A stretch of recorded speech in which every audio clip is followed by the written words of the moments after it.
bad for the lady that thought she won the trip. Who was that? I'm so sorry. You were so pumped and it was taken away from you. Devastating.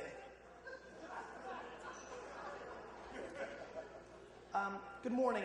I'm very excited to be here. I'm really flattered that the Hallmark people invited me to be here. I'm super thrilled that I made it in time to watch what I saw over the last 20 minutes or so, because clearly the DNA of this organization very much falls in line with the way I see business developing in the future. Worrying about other things besides the bottom sale, I think, really matters.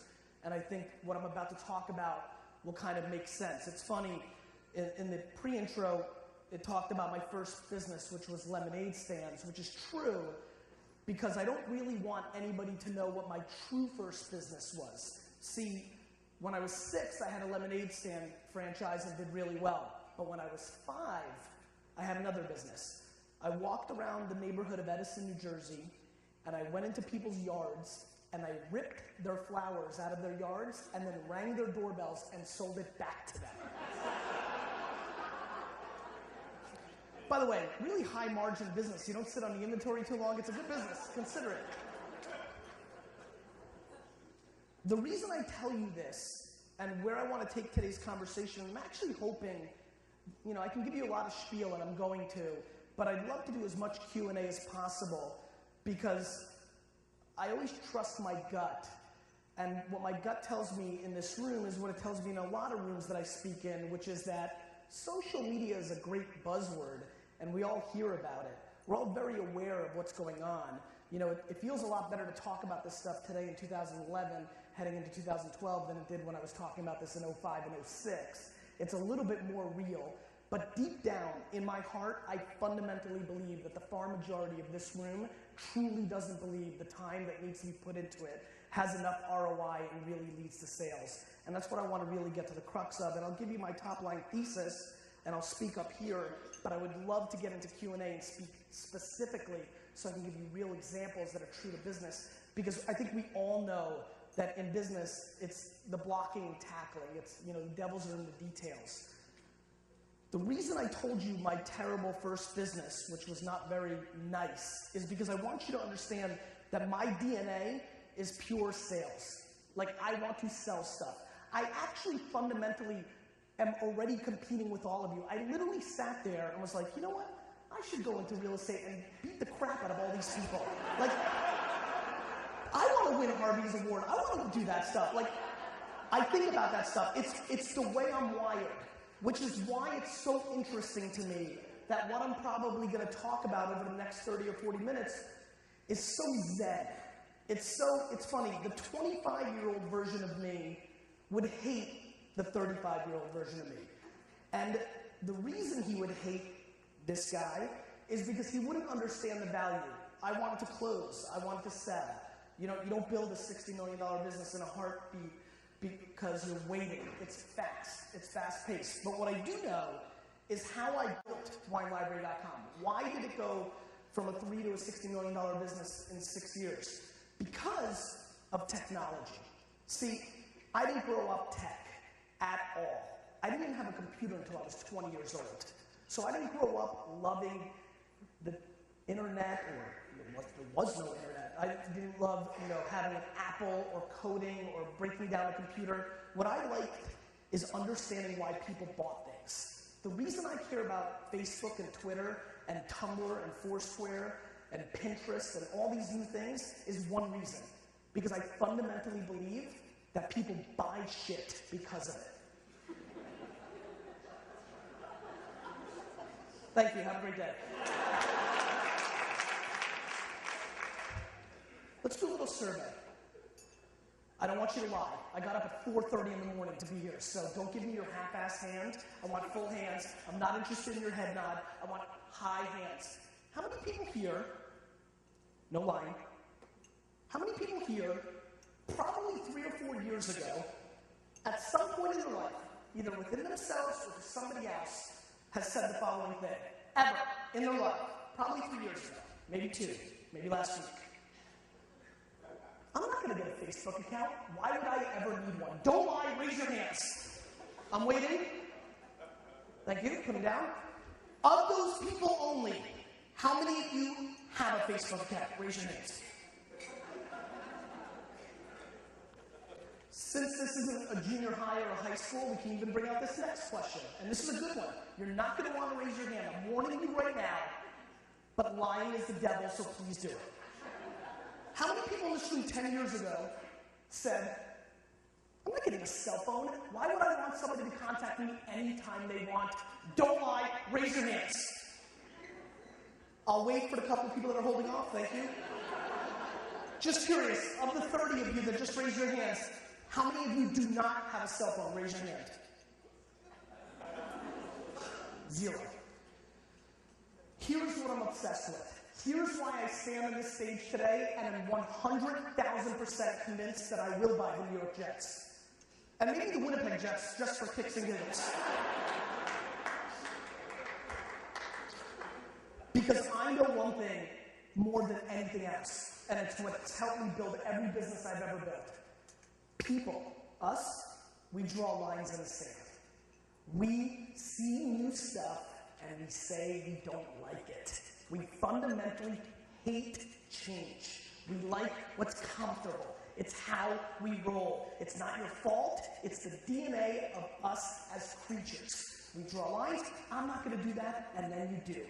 I remember 4 years ago, when Foursquare came out. How many of you are familiar with Foursquare? Raise your hand. How many are you not familiar with Foursquare? 90%. So let's do the education. Foursquare is an application that is a mobile device. It's an app on your phone, and when you come to a physical location, you check in. You hit a button, you say, I'm here. So, clearly, 90% of you that have never heard of this before just heard me say that and said, that's the dumbest shit I've ever heard. Right? So when this first came out, everybody's like, why am I going to check in? You know, I'll just tweet it out, because Twitter in that demo was already hot. And you know, I won't check in. Gary, will you check in? I said, I'm not going to probably check in, because I don't do most things, but I sure analyze most things to figure out how to sell things. And the reason I think this is going to be successful is very simply. I asked the one kid who was like, I will never check in. It's the stupidest thing I ever heard. I said, Rick, let me ask you a question. Tonight, when we all go and hit the bars after this conference, if you went into a bar, and if you checked into that bar, and they gave you a free shot of Jack Daniels, would you check in? He goes, I'd check in. I know that we are in the dawn of something that so many people don't understand, which is this. And this is going to get very zen, so stick with me, and then I'll bring it back. We are living through software changing our culture. We are living through the single biggest culture shift of our time. The internet, my friends, is 15 to 16 years old. How many people in this room do not remember the world, just cannot remember the world, not figuratively, like truly cannot remember the world pre-internet? Raise your hand.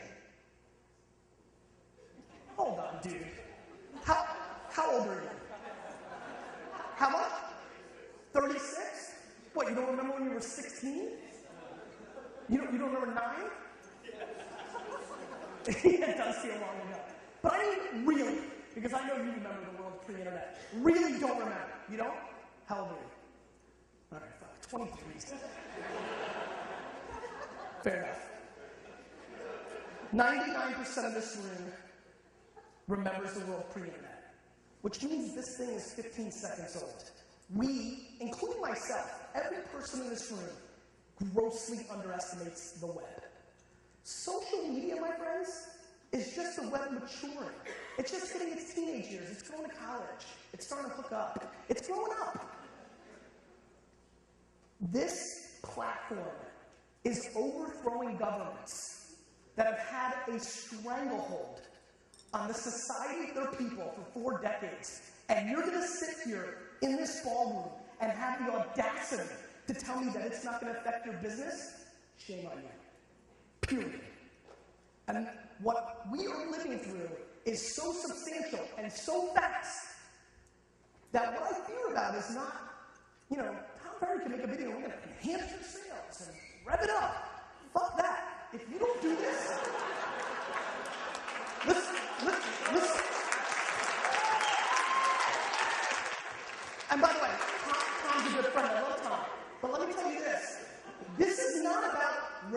your sales or getting the income that you deserve, if you do not pay attention to the culture shifts, not Facebook and Twitter, the culture shifts. The fact that this lady is sitting with an iPad, that's fine, I'm not bothered, do your thing, with an iPad, right? The fact that there's 17 people on their iPad right now, the fact that you just talked to your aunt about picking up your daughter while I'm up here, the fact that we're living through this culture shift, this is not about increasing your sales.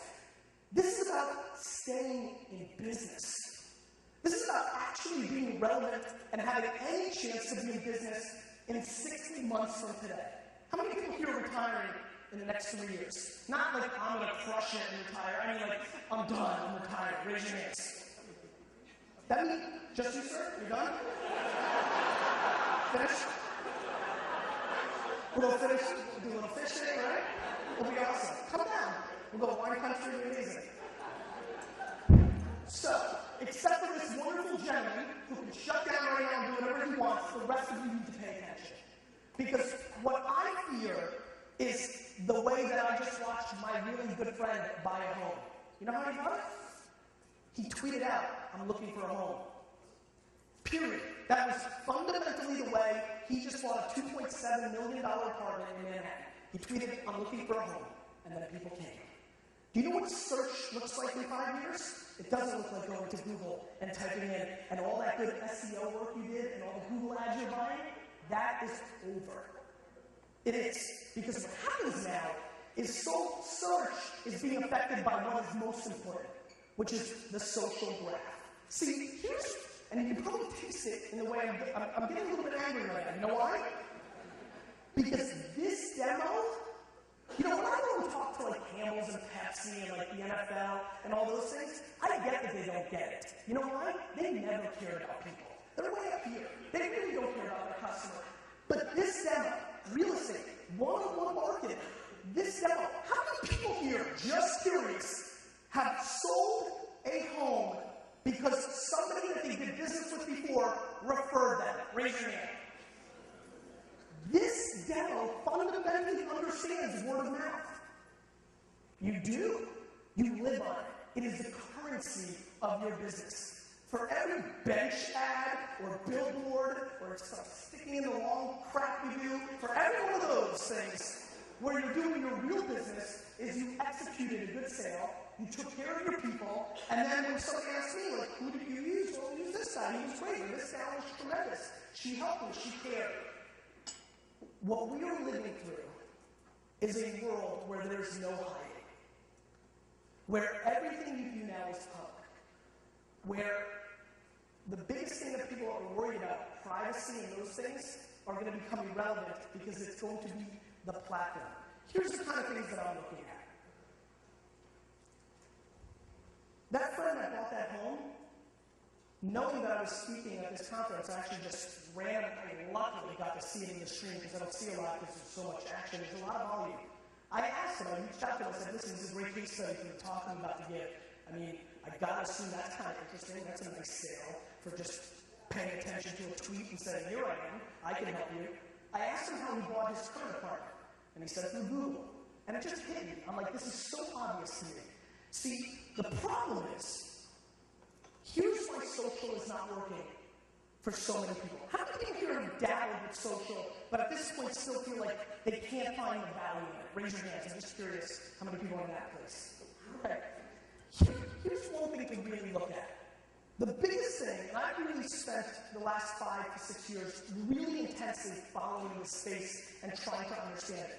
The number one thing that is obvious to me and why people struggle at social, before I came here yesterday, last night, I was prepping, trying to think about what I want to talk about, did a couple Twitter searches. How many people here go to twitter.com/search every single day? Raise your hand. 3, 4. Sorry. 3 people and a 36-year-old dude that can't remember the internet. Like the internet. Good job.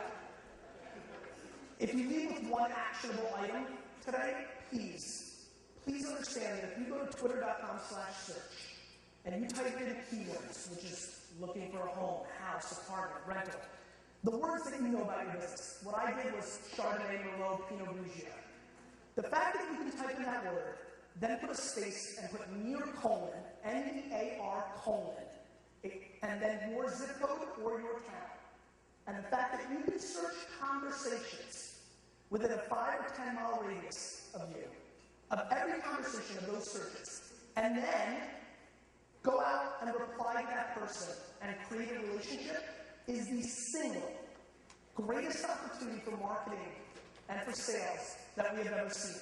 The fact that Twitter culture has created that platform and it's acceptable for you to reach out to the person and talk to them is mind-blowing. The problem is, and here's why most people are struggling with social, the problem is 99% of the people using Facebook and Twitter and other platforms today are acting like 19-year-old dudes. They're trying to close on the first move.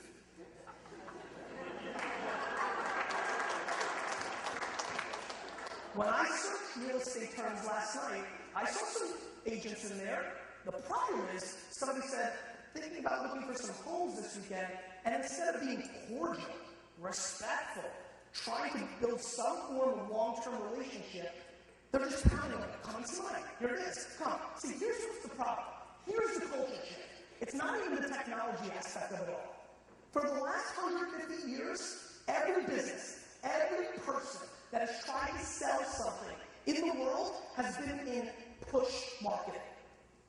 The people that were most successful were the people that told the best story, understood what platform to tell it in, and pounded it down the consumer's throat. The guy or gal who had the most money to buy billboards and radio ads and full-page ads in a newspaper and a full page in the yellow pages instead of a listing and told a story and pushed, won. They were able to win on volume of push. Marketing has been pushed. Every time there's been technology shifts, it's stayed push. People used to stand around the radio and listen to it. People used to listen to soap operas in the radio. Like, that started as a soap opera on the radio. People used to stand like this and be like, oh, that's some scandalous shit. You know? I mean, and then it went to television. But the commercials on radio were push. Television, push. You open a magazine, push. Newspaper, push. Storytelling, storytelling, storytelling. The consumer had to consume it. We switched to the internet, and what happened? Push. Banner ads. Email services. How many of you have email services? Raise your hand.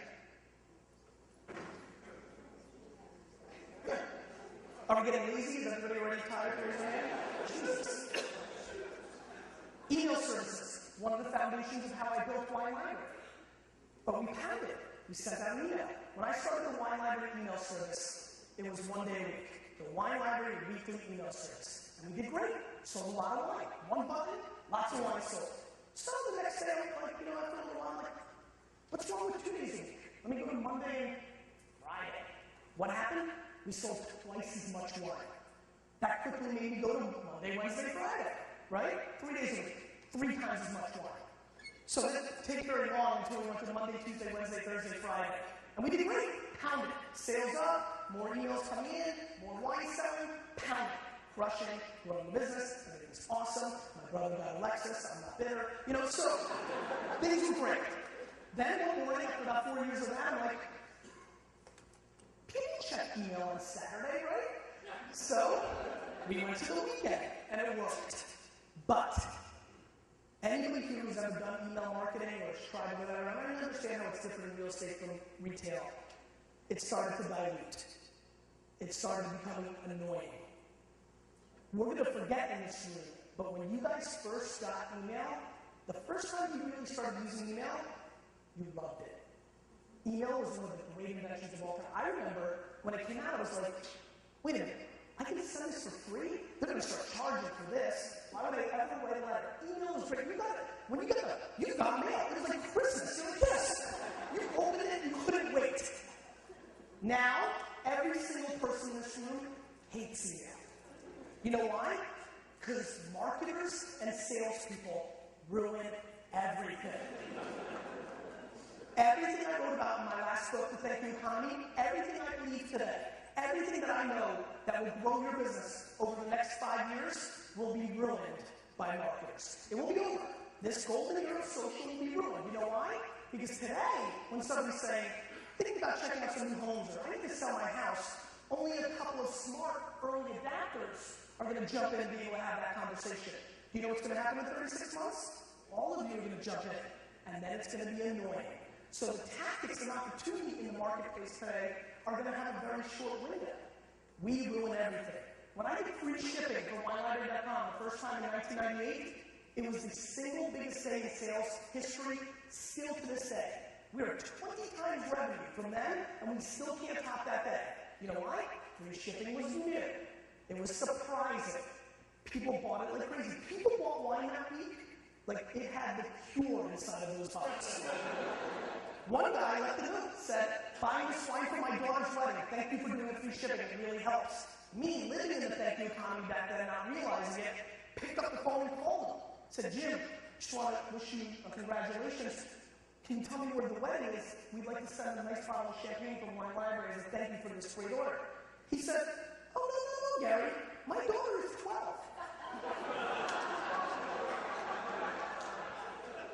I said, what? He said, my daughter's 12 years old.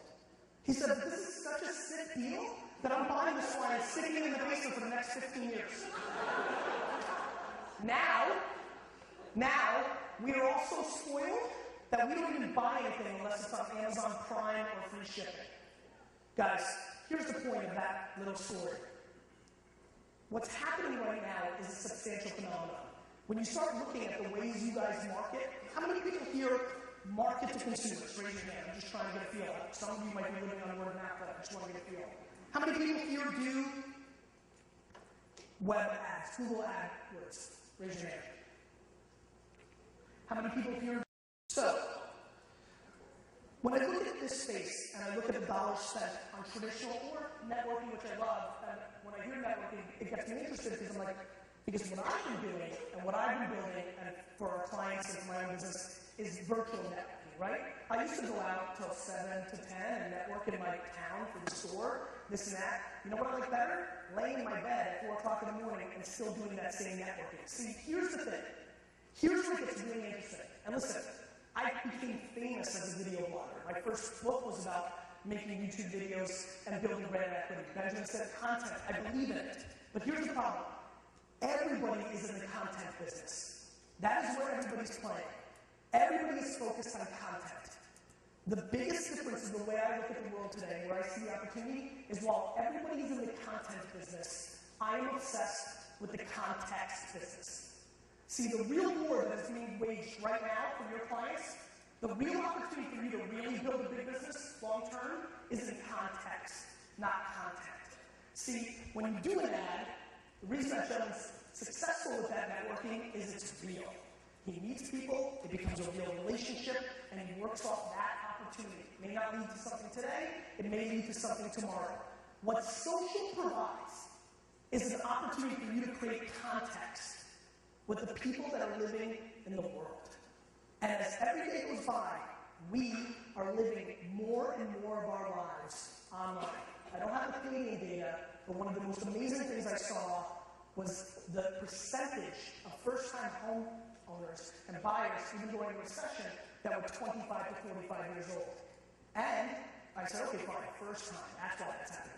Then looking at who's buying homes, when I saw 50, 60% of the people buying homes in the U.S. were between 25 and 45, it started making me understand. And then when I look at the data of where 25 to 45-year-olds' eyeballs are going, where they're spending their time, when you look at the numbers and the data, not what I want to happen, what I'm hoping is happening, what is actually happening, it gets me very confused. It hurts my heart that more people in this room are doing direct mail than have ever even heard of Foursquare. Not because I'm mad, but because they're leaving it on the table. And I understand why they're leaving it on the table. My dad is 58 years old, but he acts like a 747-year-old businessman. He's so damn old school, it's not even funny. If in this $60 million business, there's a pack of peanuts missing, our whole company shuts down. He's old school, I get it. I understand why it's difficult, and I understand the hurdles, and let me just say this, because I never want to hear this argument out of anybody in this room. I know that we didn't grow up with it. I hate this argument that people think that this is an age thing. Oh, but Gary, I didn't grow up with technology. I didn't grow up with all these mechanisms. You didn't grow up driving and you fucking figured it out.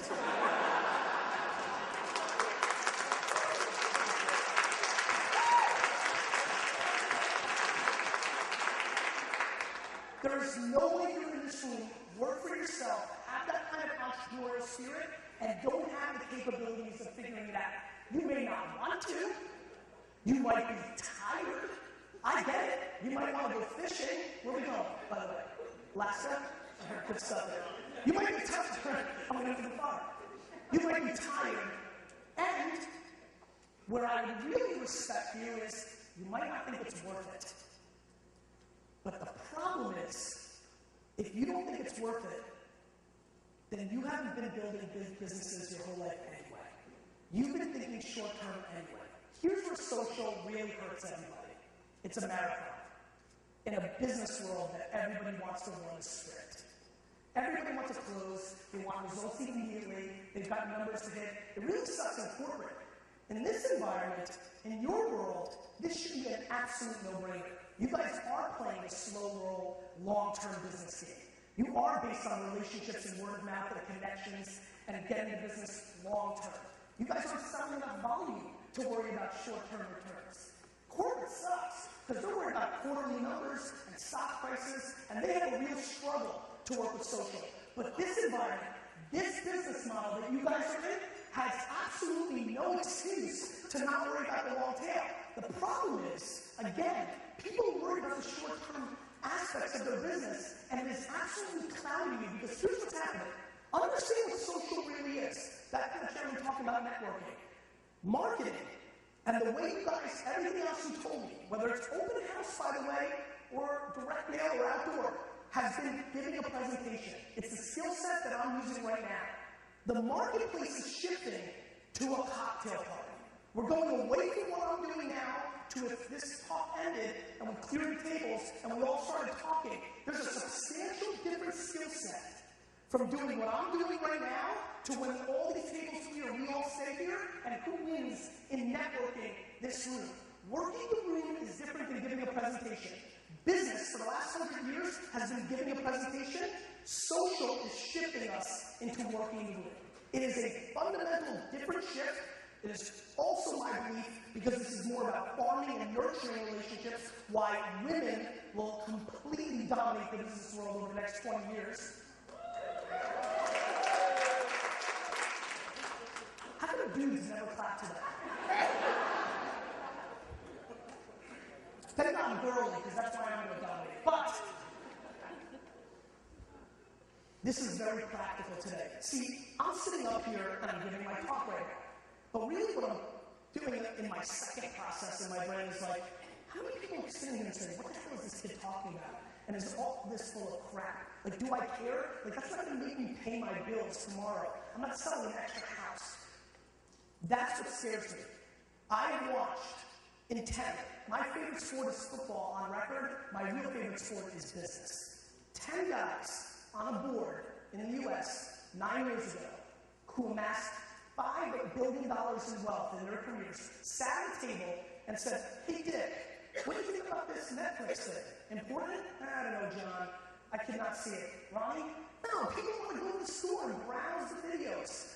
You know, Steve, what do you think? No, I mean, the technology will never catch up. And those 10 people who've amassed $5 billion in wealth in their careers put Blockbuster out of business in 8 years.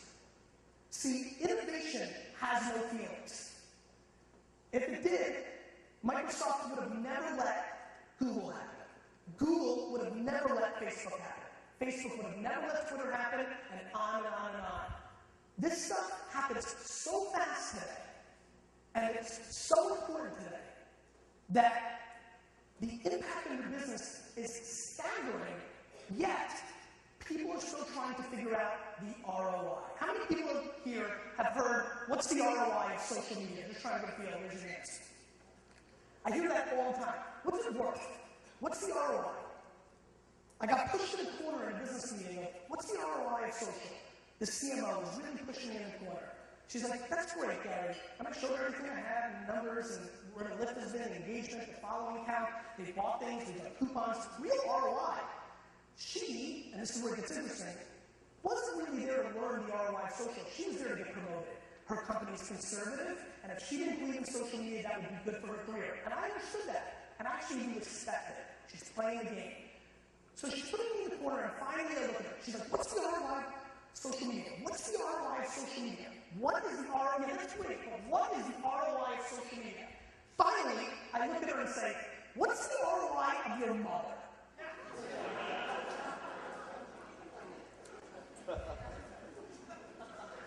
I wasn't interested in making a mother joke. I wasn't looking to hurt her feelings. What I know is the reason I'm standing on this stage in front of you guys today, the reason I will achieve everything that I achieved, the reason I have the family life I have and the business life I have, is almost 100% contributed to the ROI of my mother. My dad did a good job, and he taught me where to bond. But my mom molded me. My mom is the reason I will achieve all those things. The ROI of my mother is going to be every red cent that I accomplish. However, I cannot stand in this room today and put a PowerPoint on that screen and say, well, here in 6th grade, when I got the mullet haircut and my mom said I was beautiful, that really gave me the opportunity to sell more stuff because I had more self-confidence. And here, when she walked my baseball cards in 19 inches of snow to the baseball card show where I learned so many business principles, well, that now means it's worth $4.7 million because I make these decisions long term. We're living in a time where there's a culture shift that so many people in this room will struggle to put their fingers on and understand its value. However, anybody in this room who spends any time with somebody who's under 25 years old understands the world has changed. And more importantly, and as we've all heard, 40 is the new 30, and 50 is the new 40. It's true. For the first time in a generation, for the first time in 100 years, the younger generation and the trends are pushing up. When you look around and you see, I mean, think about how many of you, when your children ask you to start texting, went, and now do. You know why? There was no other way to communicate with them. You were forced. That was your children forcing you into a culture shift. What's happening quietly right now, more quiet than I think people realize, is your consumers are about to drag you into a culture shift as well. Guys, you're going to be doing this kind of marketing one way or another. My belief is that if you wait too long, you're leaving money on the table. My belief, and I've seen it, is that we've been able to create context, which is relationships with people through social, that have had relationships with people in the real world, and we've been able to take those relationships because we're where they're fishing, where they're spending their time. I'll give you an interesting story. This is how I look at marketing today. Consumers are putting out so much data. Think of this world. Think about being on Twitter or Facebook and having a conversation with somebody. Say somebody came to your Facebook wall and asked a question. The fact that you now can take that person's name and search their data, search what they've said on Twitter and Facebook, use a site like Ratleaf if you really want to get a lot of their data, though I don't see how it would be that important for this demo. But the fact that every person I talk to, I click on their profile and look at the last 500 things they've said, and we are able to collect data that you would not need. For example, we had a client buy a couple cases of wine on Wine Library recently. I called Kristen. We've started a thank you department. That is not customer service. It's a thank you department. It's offense. Customer service is defense. When you have a problem, you react to it. I said, Kristen, I need an example for when I go out and talk. The next customer that orders, find them on Twitter, and let's figure out who they are. This gentleman bought some wine from Chicago. We figured out and Googled his name and found him on Twitter. Matched up the name and everything. It's good. Hit him up. It was him. We proceeded to watch everything he said for the next month. Here's what he said. Jay Cutler, I love you. Jay Cutler, we're going to beat the Packers. Huge game. Jay Cutler, you got this. Super Bowl goes to Chicago, baby. Today's a big game. I'm so pumped. Oh crap, I think Jay Cutler's hurt. I can't believe this, we lost. I'm devastated, but Jay Cutler, I still love you. For many of you here who might not know, Jay Cutler is the starting quarterback to the Chicago Bears American football team. We were able to understand what his passion was outside of what he bought, outside of the data that was presented to my business. I told Kristen to go to eBay and buy a signed Jay Cutler jersey and send it to him in the mail and thank him for his business. We sent it to him. And that was a story I told in the beginning of my book launch in March, and that was it. 3 months later, unfortunately most of my book tour was over, so I couldn't follow up, but you get the benefit of the story wrapping up. He sends an email to Kristen. He goes, Kristen, I just want you to know I got the jersey. Thank you so much. I've been really busy. I'm a hedge fund guy here in Chicago, so I don't have a lot of time. But, oh my God, how'd you know?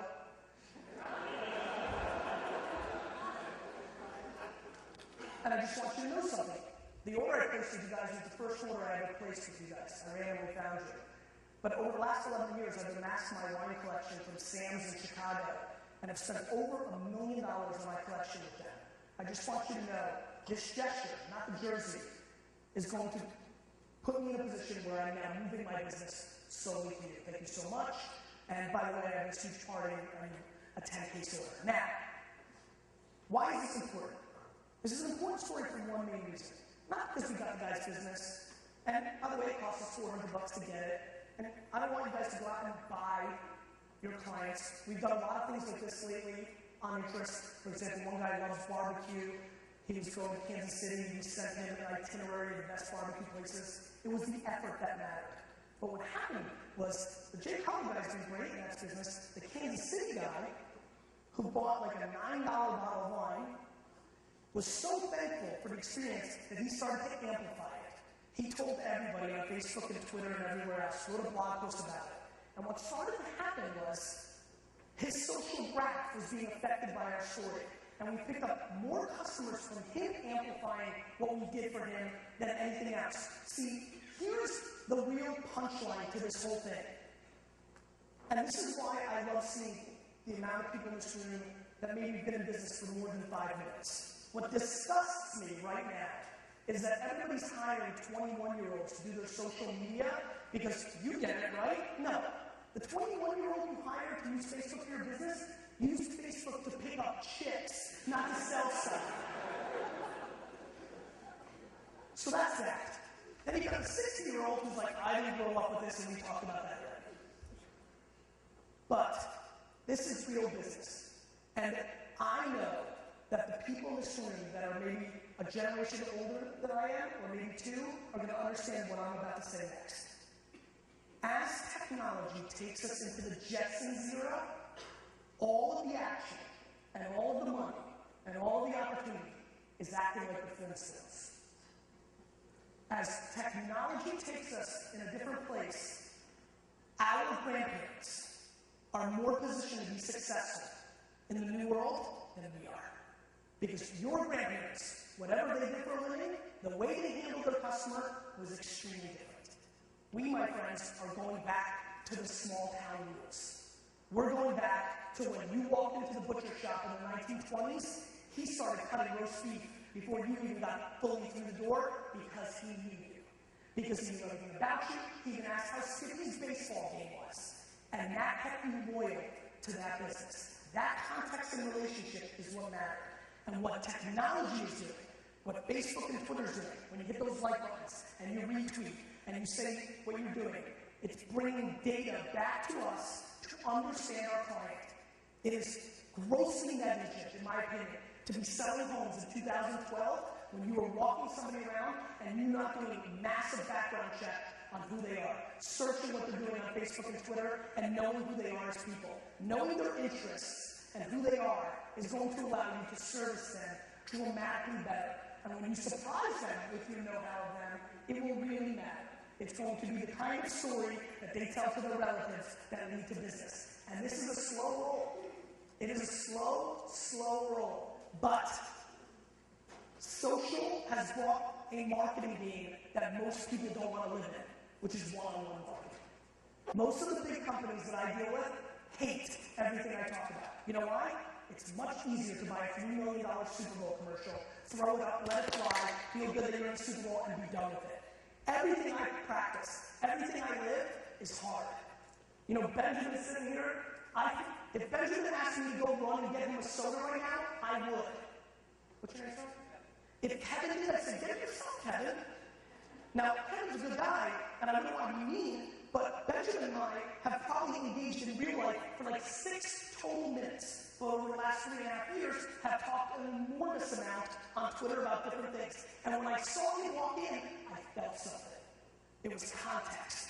I knew him. I had a relationship. Now I'll probably get Kevin a soda because I feel bad that I dissed him, and now we have a relationship.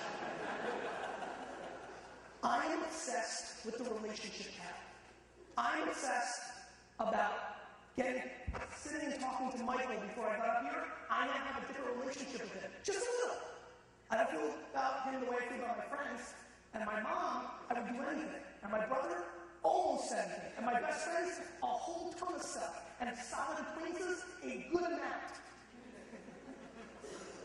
But what social allows you guys to do is spend your time after hours, on a plane, while you're taking a poop, whatever you want to do. I get a lot of work done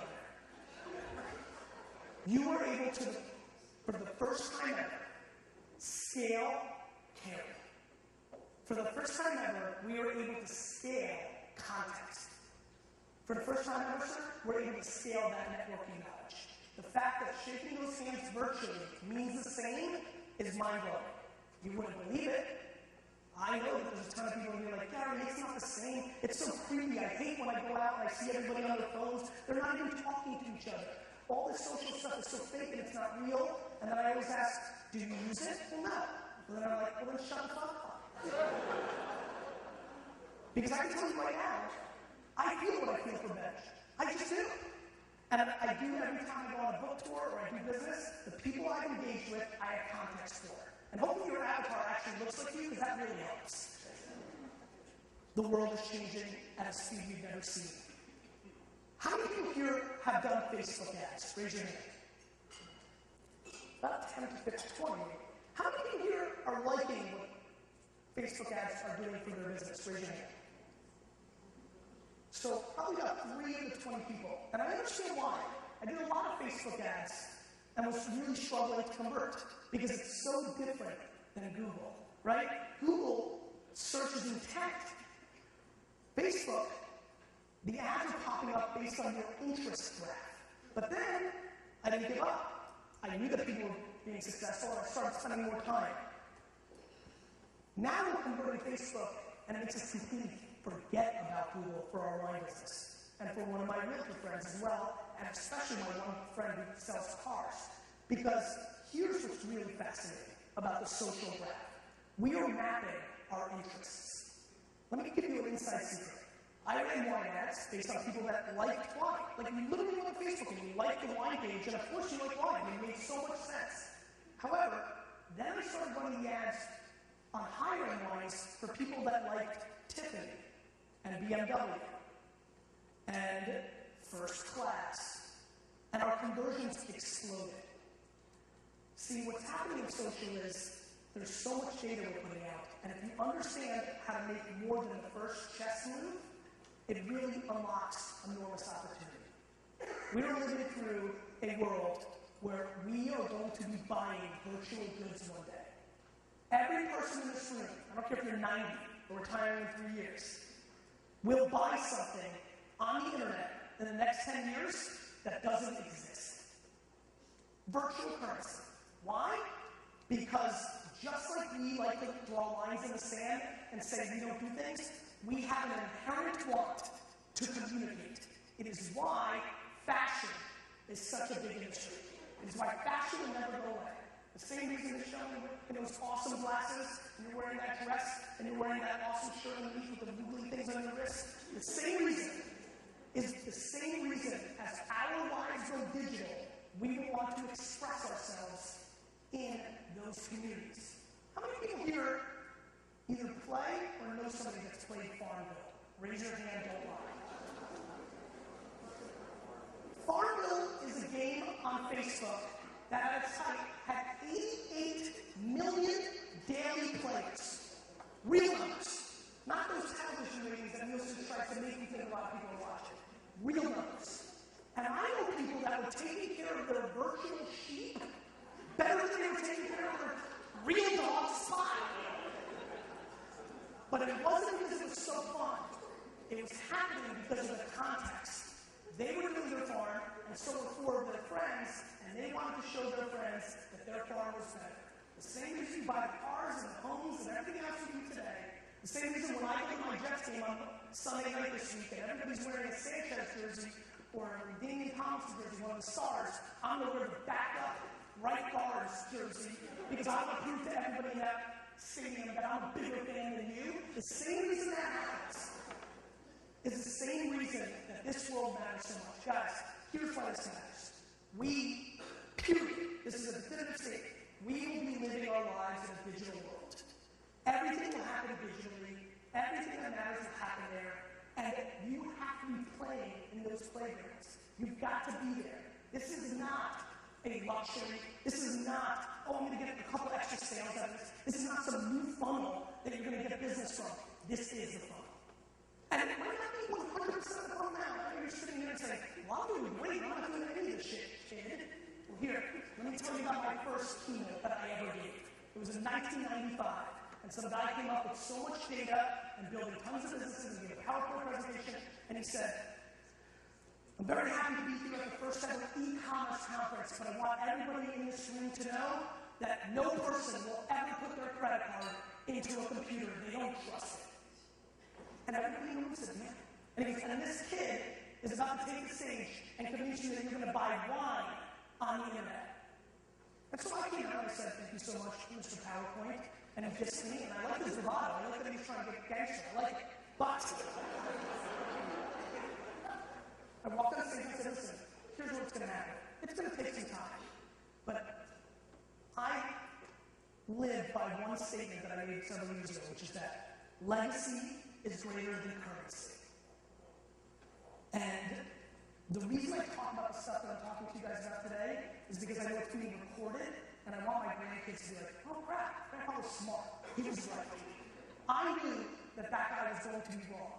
I knew that room, when I asked how many of you are scared to put your credit card into a computer and they all raised their hands, I knew that that was just another line in the sand. I knew when their friend would buy a book online and they'd see how easy it was, they'd be like, okay, it's safe. Maybe I will try it. I feel like I'm living that moment all over. I feel like everybody in this room that's giving me the energy, like, I don't know, what's the ROI? You need to build a small ninja unit right over here. It doesn't have to be 100% of your energy, but to disregard or discredit the phenomenon of the internet is a huge mistake. This has nothing to do with Facebook and Twitter. You know what Facebook and Twitter are? They're tools. They're a crayon and a marker. Well, maybe they're a grenade and a missile, but if they're here today, I'm thrilled. If they're not here in 15 years, I could care less. It is never the platform. It is always the message. And the place where people are consuming these messages are changing right before your eyes. How many people do outdoor media here? Raise your hand, just curious. Because I'm a big fan. I'm just curious how you. Let me just say this one thing about outdoor media. When you leave this conference, do me a favor. When you drive home next time, just drive and look at the people that are driving to the left and right of you. Just look at 5 people while you're driving home tonight. I'm going to bet that 2 to 3 of them are looking at their cell phone. We're living through massive culture shifts. People aren't looking at outdoor media anymore. They're not even looking at the fucking road.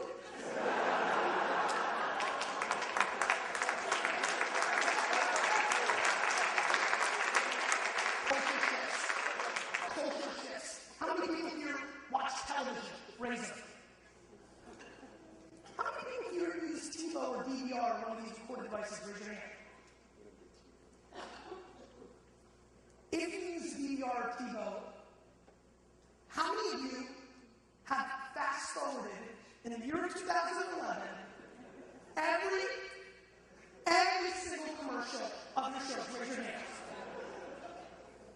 Culture shifts. Culture shifts. Meanwhile, TV spend is up because big companies don't want to adjust to reality. It's hard. It's hard. How many people here have canceled their newspaper subscription in the last 3 years? Raise your hand. I want you to hold mine. How many people here have an iPad or a tablet? Raise your hand. Culture shifts. I get why not, but I can't understand not hedging a little, understanding where the world's going. Because the biggest thing you need to know is the iPad didn't exist a year ago.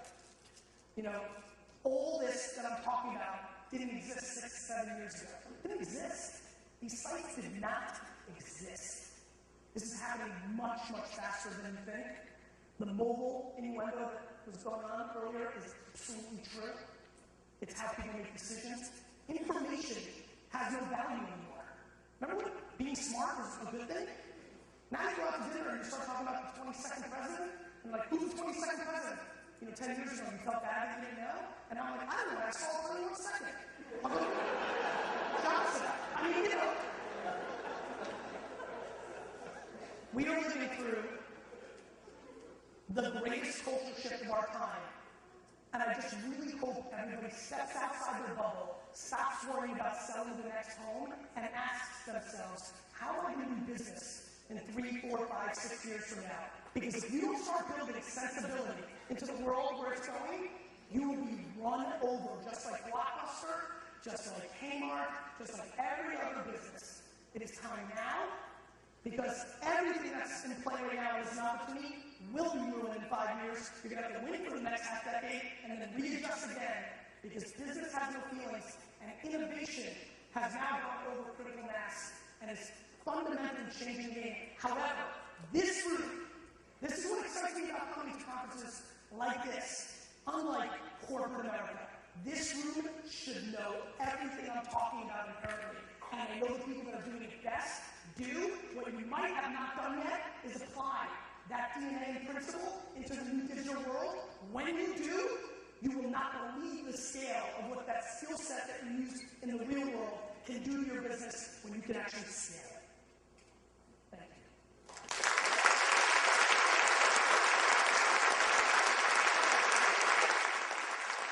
Let's do questions.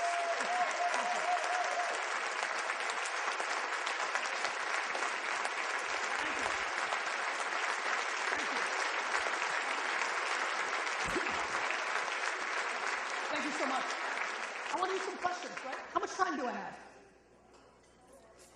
Yeah, let's do 15. Who's got? All right. All right. Yes. All right. So that was all great and gravy. But now, raise your hand if you think I'm straight full of shit, and let's talk it out. What's your name, sir? Chris. Chris, nice to meet you. You too. Thanks. This Foursquare, why would you check in somewhere? Why don't I? Why what is it? Why would somebody go to Facebook and say, banana ice cream is delicious? There's no inherent good reason to do it. It's based completely on psychology. People want to express themselves. Checking into where you are is another way for you to tell your friends and the world officially where you are, right? It starts with that core innovator DNA. I have no interest, by the way. I'm not checking in anywhere. But why I know it's going to work is there's a core. And once that core starts getting stuff for checking in, then you're going to get dragged in. Because when your buddy's like, hey, did you check in on the Foursquare or Facebook or whatever the check-in product at the moment is? Did you check into the supermarket? I got the free turkey for, out of it. And you're like, fuck, I want a free turkey. So what I pay attention to is, the problem is most people apply these things to themselves. What I apply them to is innovators, tastemakers, and is it valuable to the user? Twitter and Facebook is valuable because how many people here have reconnected with somebody they cared about through Facebook that they had not talked to for over 10 years? Raise your hand. I mean, that's like 60, 70% of the room. That is value. I miss my best friend from high school. I'm glad I've been able to reconnect, right? And there's some kinky stuff going on. Whole flames fucking up, it's wild out there. But the reason somebody's going to check in is because businesses are going to induce that. What happens when this company gets all their agents wrapped up and you guys do a team check-in discount? What happens if you told your customers, story told in the social world, that if you check into one of our certified open houses, you get a 0.05% discount? And why would you do that? Because they would be spreading word of mouth of your units and of your brand. And you would figure out, business-wise, not my feelings or what's cool, business-wise, you would figure out that that discount is leading to more business-generating dollars, and it's worth offsetting. And then, if I can save a little bit on my house that gets me an extra television or renovates my fireplace, I'm going to be checking in when I go to open houses. Somebody just needs to take it and own it. But the reason is we need to express ourselves. You have that layer, then it's going to be induced. I mean, that felt real, right? I mean, that's like business. You know, that's not just like, oh, this is cool. That's like something interesting to think about. When you get four, you know, what's a good average number for an open house? Somebody help me. Let's call it 25. When you get 25 people who then have 100, 200 people that follow them, and they're all checking in and expressing that they're at this open house, and don't forget, when you check in, you can control the message, so it could, you know, it can have your phone number there, it can do a lot of things. You're now amplifying what you guys live on. You guys live on word of mouth. So if you can force it by inducing it, whether you're paying less for what it actually brings you, that's real business. Hey, Derek. Go Jets. Thank you. Conrad. Actually, I'm a Charger fan, so I don't really like the Jets. We play in 5 weeks. I know. And you know that we've eliminated you 2 out of the last 4 years in the playoffs. I know. What's your name? Conrad. Conrad, nice to meet you. What's up, man? Well, what do you say to the people that are concerned about the liability of throwing something on the internet? It's always out there. Like, I loved your story about the Morton's guy that was on the plane and said, I want a Morton steak. But what happens if, you know, Chili or I say, I want a Morton steak, and I don't get a Morton steak? I mean, I don't have 800,000, you know, followers or whatnot. Or, you know, like, let's just say, you know, somebody has a bad experience with somebody and they write it on their Twitter page. Like, you know, guess what? I think with a lot of people, it's about letting go. Bad experiences being written about you is going to happen with or without you. You know, when he said that, I saw a lot of people go, oh, yeah. It's happening with or without you. You have to understand that's where the world is today. You know, if something bad happens, they're going to talk about you whether you like it or not. And that is a fundamental shift in our culture. What's amazing, though, is I used to hate when a customer used to call the wine library and say, I hated your cashier. You have the best store in the world. Everything was awesome. But your cashier ruined it for me. She was rude. I was pumped. I was excited because I could fix it. I'd figure out who the customer was. I'd send her some nice cheese. I'd go to her damn house and apologize in person. I had some weird stuff. I believe in, you know, keeping every customer. And then I could fire the cashier or try to train them up. I loved when people were mad at me and told me. Who I'm scared about is the customer that didn't like the cashier. If I went to a restaurant tonight and the waiter spit in my food and punched me in the eyeball, I would tell nobody. It's just the kind of customer I am. I don't know why. Maybe because I'm born in Russia and there is no service there. I don't know. I just can't go there. But I'll never go back. What I love about social media is if somebody had a bad experience at your open house or didn't like the way you held it, if they said something bad about it, it's not fun and you're worried about how it impacts you, but it's a call to action to change and correct. And so I look at it as an opportunity. On the first point, a lot of you might not know this. A very famous social media guy tweeted out, I want a Morton steak hat. I want a Morton steak. He got a lot of press. I see people shaking their heads, so some of you might have heard about this. He literally was in Tampa, did a day just like me. Flew in, flew out, spoke, and was at the airport and was like, man, it would be awesome if Morton Steakhouse would have a T-bone steak for me when I landed in Newark. Probably subconsciously knowing that he has some juice in the game, and maybe there was a prayer they'd see it and do it. So when he lands, Morton's was literally there and gave him a steak and what have you. And it got enormous press. I got enormous press for it because my last book, The Thank You Economy, basically laid out that kind of concept of marketing. It sure worked. Morton's got probably $3 to $5 million in earned media. It was on the Today Show and thousands of newspapers. It worked. There's been a slight backlash because the question is absolutely right by Conrad, which is like, yeah, great, he has 100,000 followers. If I did it with my 17 followers, would I get a steak? In my opinion, Morton's missed a huge opportunity. Our clients that we consult for, Quaker Chewy bars, for example, we always hedge our bet. We love to get the big guys and gals, but we overwhelm them. We would have absolutely, in that moment, also on that day, given 12 to 20 steaks to people that had less than 100 followers. Because for me, press is amazing, but it's still push, right? You heard the story. It didn't touch you. I'd rather give 20 people steak who then tell 17 people that really care about them. When your aunt writes on Facebook, Breyer's ice cream, butter pecan, is delicious, it is affecting your buying habits. We, as a society now, are saying things on these platforms that we would have never picked up the phone and called all of our friends about. Nobody in this room would have picked up the phone and said, hot cocoa's yummy. But when you go as deep as I do and you start looking at the data, there's a new technology coming, my friends, called NFC technology, near-field communication. It's going to be embedded into your phones. Every person in this room is going to go and pay for their product with this. You're literally going to go to the store in 3 to 6 years, And 1849, you go whip, and you're on your way.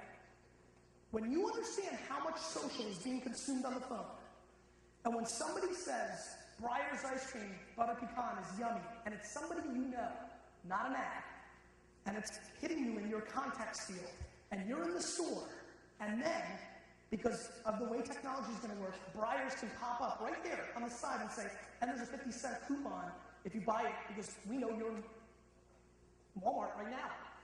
And then you buy it, and you scan it, and it gets deducted. Most of the commerce is going to be affected by your social graph. I mean, this is really, really coming. Now, I understand how it's a little bit different to real estate. Nobody's going to quickly buy a home. I get it. However, this overarching thesis of where our culture is going matters. And so I think Morton's dropped the ball, but they still got plenty out of it. For everybody who's kind of miffed, you don't fully expect to get a free steak. And so I think they got a big win out of that. Thanks, Mary. Don't worry, I won't go anywhere. I got you. I'll get your question. No, I don't even need a mic. You're next. Take the hat off. You wouldn't think you just had an operation. That's awesome. Run around town. Gary, I think you're amazing. I just love What's your name, Pat? Oh, I'm Gary, too. That's You're why. Gary, too? Yeah. I think your name's awesome. You got 1 hour. You're one hour? Yeah, that's fine. Don't waste it, right? Okay, so. Don't waste the hour. Go ahead. My question is this. I think your thank you department is amazing and you're just really proactive. I'm just wondering if you could just give me a percentage, if possible. I don't want to be like the ROI person, but you know when you're Googling everybody and invading their privacy, I guess. What percentage is people when they say, well, how did you know I love this? Do they freak out? Like it's kind of weird, it's kind of creepy, and I'm always on doing it. So I'm just wondering, you know. What's the feedback like on that? I don't think anybody who's publicly tweeting or Facebooking is unaware that they're putting stuff to the world. I think it's an interesting conversation now. It's happening because a lot of people, it's so funny. My parents lived the first 22 years of their lives in Soviet Russia, where people got locked up for sneezing the wrong way, right? And so I grew up in a household that values privacy more than anything in the world. And a lot of people have grown up in tougher times. Life's been good, less wars, different stuff, but the fact of the matter is, the older generation, they did fire drills for nuclear wars, and, they don't trust government and things of that nature. And this works differently in different countries, given how much they trust our society, right? The fact of the matter is, and this is a very definitive statement, and I'm not going to hedge it, and you're not going to like it, some of you, but this is the truth. And I'm not going to make a definite statement, but I'll hedge it a little bit. 99% of people don't care about privacy. You think they do, but they don't. And here's why. And you'll see this come true over time. A bunch of you in this room do, because you're from a different generation. I even some level do, I get it. But fundamentally, I'd rather marketers and businesses knew everything about me except for my bank account and my social security number. You know why? You know how when you sell a home, you send them a gift basket a week later, and it's got fruit in it, and you're like, thanks so much, I hope you're loving the new home, that pool is lovely. Do you know how much better it would have been if you sent me a Jets jersey? I might have actually recommended you next time. So, you have the opportunity to create dramatically better experiences. I don't believe people care about privacy because the number one underrated brand in the world, Gary, the number one underrated brand in the world is brand human being. See, the problem is we've been consuming the news for the last 50 years. And you know what the news does? It tells you about the bottom pieces of shit of our society. When you turn on the news, you know about kidnapping and killing. In all this open world, for every time you heard a story that a girl got kidnapped because of MySpace or this weird thing happened on Facebook, it is unbelievable by percentage, by data, how little bad things happen in our open world today. Because humans are much better than we think. And so what happens because of that, inherently we understand that, even though we've been pumped the opposite from mainstream media our whole lives. And because of that, we are actually dramatically more comfortable with our, and by the way, you go and survey and you look at the data of somebody under 27 years old, they don't even know what privacy means. They just live in a different world, and that's why it's going to matter. So, we've never had a customer upset that we've given them an experience when we didn't break in to their data. when we use public domain data. Yeah, yes, sir. What's your name? It's Angela. How are you, Angela? Very good, thank you. I just started a few years ago, and when I started, I guess I was overwhelmed with just starting and building a database and everything, and then I, learned about Twitter, blog, websites, and everything, and then I think because I took it all on at the same time, I dabbled in a little bit of everything and never really did anything. And I think a lot of people in this room might be in the same position where you sort of investigated it, but never did anything. You know what it is, Angela? You were half pregnant. Yes. That's a bad place to be. So how do I have twins? So this is my favorite answer of all time. You put it in work. See, the thing that people, we were talking about this in Richard's table, people always like, yeah, you're so lucky, you have 2 New York Times bestsellers. Facebook, really interesting, right? All your high school friends get reconnected, right? You start meeting everybody again. All my high school friends are like, hey, Gary, wait a minute, are you like famous? Like, what's going on? Wow, I saw you on TV. Oh my God, you're so lucky, you're so lucky, you're so lucky. I don't want to let one of my friends get away with it. They're like, Gary, you're so lucky, I saw you on Conan. It's amazing to be famous, you're rich, you're about the jets, oh my God. And I always write back, lucky? Question mark? I'm like, let me remind you of 1994. Remember when you and the other guys went down to the Jersey Shore and drank beer and banged chicks? I fucking worked. So, to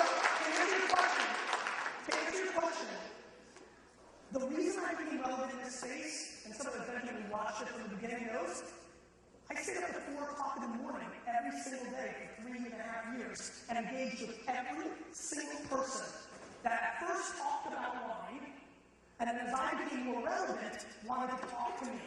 Right? What I'm doing right now, it's far more enjoyable than the first 15 minutes that I was here. The keynote was fun. I sure like to hear myself speak, but giving me real answers, telling you how to take Foursquare and actually make money with it, giving you the answer which is the truth. Listen, and by the way, I know you have your real job. I know you probably have family life. I know there's probably bills that have to be paid. I know there's real stuff. But here's the bottom line. If you want it, and if this is what you want, I once famously said, stop watching fucking walks. There's definitely an hour for a sweet one less hour. There's definitely time to delve in deeper and allocate more of your time to it. Yeah, I can appreciate all that. What I was really wondering also was, because I don't want to get overwhelmed again. Okay. So I know you have these, I actually forget what you call those, where you go up to the QR codes. Yeah. So there's always more and more stuff coming. So just so that I don't get overwhelmed again. Twitter.com/search. Search terms that are relevant to your industry, and then do near colon and your zip code. Start a Facebook fan page. Link it to the bottom of your email address. Link it everywhere you have. Business cards everywhere. Start something like open chat on Monday or Tuesday. The biggest problem with Facebook fan pages is everybody wants to push their open houses and their listings. Nobody gives a shit. You need to be bigger than you are. You need to be giving service. Why don't you tutor future real estate people? Why don't you help people that you're not even selling a home to in Denver to look out for the insurance thing? Become bigger than you are, Angela. Become a service. I don't care about selling wine.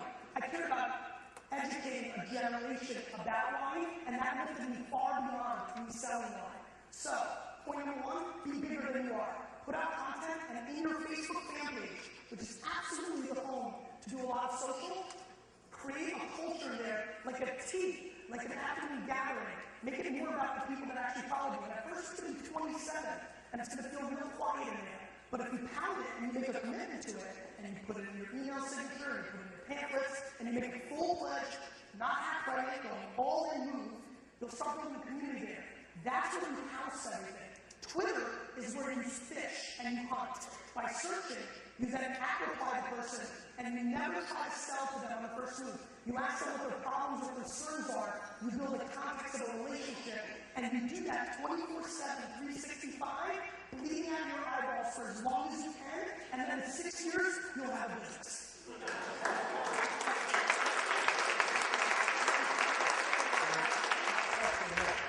Last question quickly. Business application for cloud.com for real estate. For what? For cloud.com. Cloud? I can take I'll answer very fast. I don't this on Clout. I've not signed up for it because here's the problem with Clout. It's going to reinvent the thing I hate the most, which is Nielsen's ratings. It's going to come up with a bullshit score. Clout.com, K-L-O-U-T. For people that are very deep in social media right now, it's all the rage because it takes into account what you're doing and it figures out your Clout, your juice, and it gives you a number. It's a major problem. Here's why. You want to raise your Clout score? Go on to 90. You want to read good blog posts? Do this. I want you to go to a Chinese restaurant every day for 90 days. I want you to buy food. I want you to get a fortune cookie. I want you to open it. I want you to post it 3:30 Eastern time. Okay? And I want you to post whatever the fortune cookie says. It is my belief, because that's the right time to tweet when you get a good generation of like most people online, and because definitive statements on Twitter get retweeted a lot, that if you do that for 90 days, a fortune cookie diet, your Clout score will go up.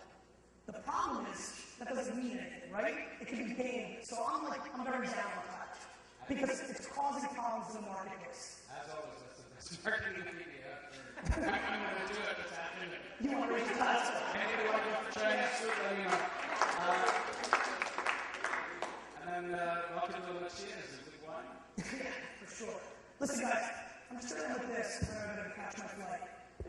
I know I'm all razzy and hyper, and, it's all fun.